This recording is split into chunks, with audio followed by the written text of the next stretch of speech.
Hello again, welcome back inside the Tier 4 studio here in Morgantown, West Virginia. For the Charleston Gazette-Mail, I am Mike Casaz. This is the Tuesday Taboo. It is the time and the place during the week where we grab hold of a topic that other places, other people might not be willing or able or crazy enough to handle when it comes to covering and discussing West Virginia's football team. This week will be no different because I want to give credit to special teams. I know that sounds weird. It took me 11 takes to get that out with a straight face, but that is the reality. Dana Holgerson likes to mention that three-sided ball he flips around Mountaineer Field. No side has been better lately than the special teams. You think about the state of the offense and the defense. The offense, punchless at times, not as explosive, would like to have short fields. It's gotten them. Some of that has been with help from the defense, but some of it's come from special teams too. Defense would like to defend as much field as possible.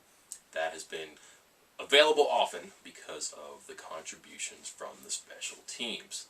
It's a very different story this season. You can almost rely on the special teams to do something productive, where in the past that had not been the case. Think of how many times the past few years there is a hold your breath, oh crap moment when it involves special teams. Things just couldn't occur normally.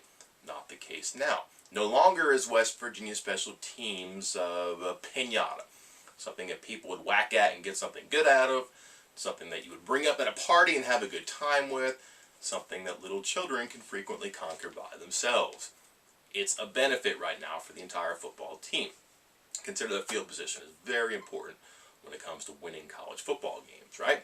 Well, the offense for West Virginia has started on the 50 or better 13% of the time this season, according to Football Outsiders. That's number 49 in the country. Not a great number, but good, and especially when you consider that West Virginia's offense doesn't have that score on any play mentality. It needs to drive, and if you can reduce the number of plays and shorten the length of the field, it obviously increases the chances for an offense that has to be efficient and just can't rely on those big-time plays where you just throw it over the defense or break a couple tackles and score.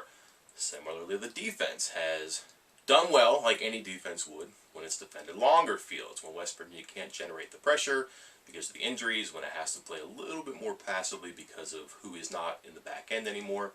It helps to have a lot of field behind you. West Virginia number 10 in the country with drives that start on the 20 or worse for the opposition 29% of the time. Those go a long way to helping you win football games. It's by large come about because of these special teams. Nick O'Toole may not have a great overall average punting, but he's been good at getting the ball inside the 10.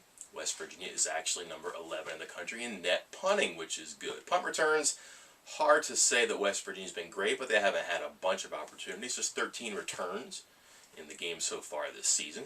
But apart from one game against Oklahoma, really haven't been any disasters back there. Secure players catching the ball and just making sure that they give it to the offense. K.J. Dillon, Gary Jennings, largely uneventful, except that one game, which did happen and it did matter, but you'll learn from your mistakes, haven't repeated them. That is good. Kickoff returns have been especially good for West Virginia, offensively and defensively. Javon Durant, well, he doesn't drop the ball back there, and he actually does a good job returning. He's number 34 in the country, just inside of 25 yards of return. He's going to break one sooner or later, you figure, because he's been so close. And perhaps most impressively, West Virginia's kickoff return defense has been great.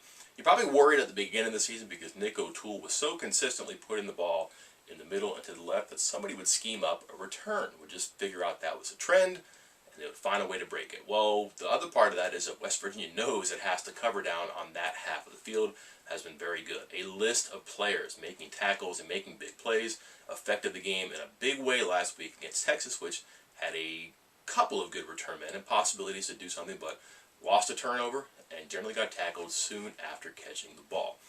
So, it sounds weird, but it's time to actually admit it.